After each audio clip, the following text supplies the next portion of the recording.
Part 3. What have I done? What have we done? We are in a world dominated by creatures who could track noises up to 100 miles away, maybe even more, and we are going to bring a baby into that world? I sat down next to Julie on the front porch in complete shock. Come to think of it, even if the world was normal, I would still be this shocked. Julie put her hand on mine and I felt better. I really cared for her. Who am I kidding? I actually loved her. But what were we going to do? My mind kept screaming to encourage her to get rid of it, not because I didn't want to be a father, but I couldn't bear to see her and our baby possibly slaughtered by those things.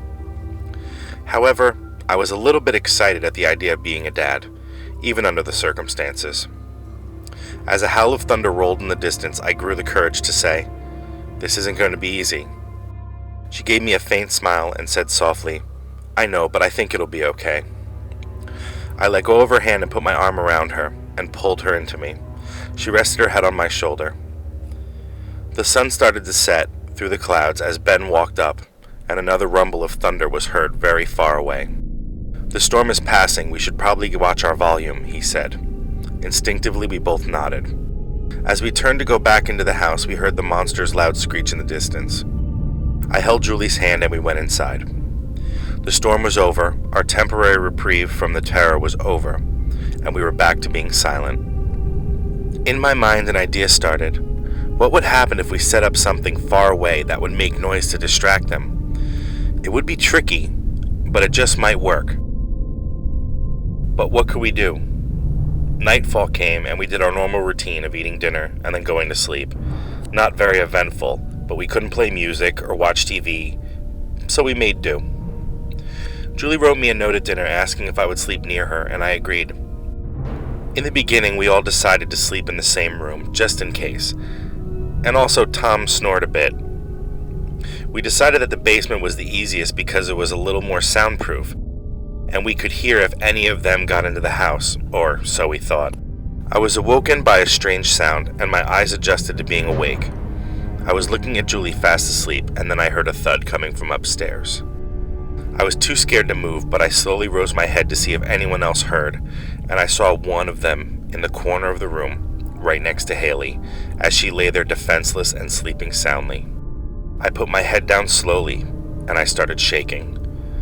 How did they get in here? If anyone wakes up and screams, we're all dead, I thought. I reached out and tapped Julie slightly, trying not to scare her awake. She started to stir as I shifted my body closer to her. She opened her eyes with a smile and looked at me. I put my finger up to my mouth, signaling her to be quiet. She didn't even fight me and just nodded. Her eyes then left my face and stared over me, and then her eyes widened. I didn't even have to look. I knew there was another one standing behind me. I felt a hot breath hit the back of my neck. She pulled me close and we stared into each other's eyes with looks of desperation. Then we heard Haley stirring and whimpering. She must be waking up. A loud shrill filled the room as they heard her. I started to panic. I didn't know what to do. I wanted to scream to help, and Julie saw it, but she put her hand over my mouth to stop me. Then I thought of the baby. She needed me. The baby needed me. But I had to do something. Before I could do a thing, I heard Tom yell, "Leave her alone!" And just like that, I heard him scream in agony, and heard what can only be described as a scream of death, tearing noises as his screams stopped. Haley cried, "No!"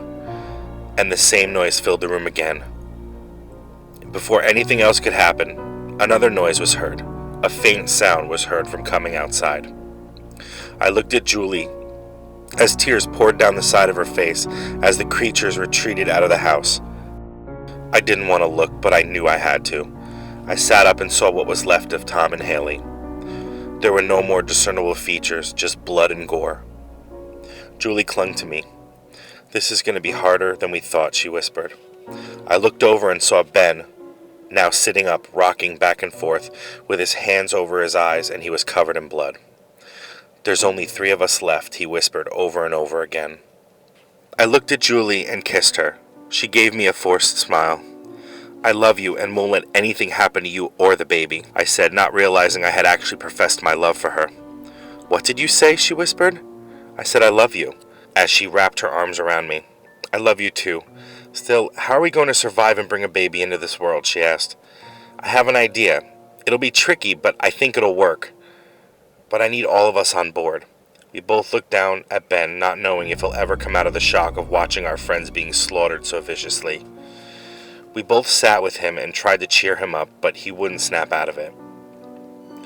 Just then, a familiar buzzing sound filled the room, and Julie ran over to her bag and pulled out her cell phone. She looked at it and her eyes widened. Is someone actually calling you? I whispered. She said, Yes, I can't believe it. I asked, Who is it? She said as her face dropped, It's my husband.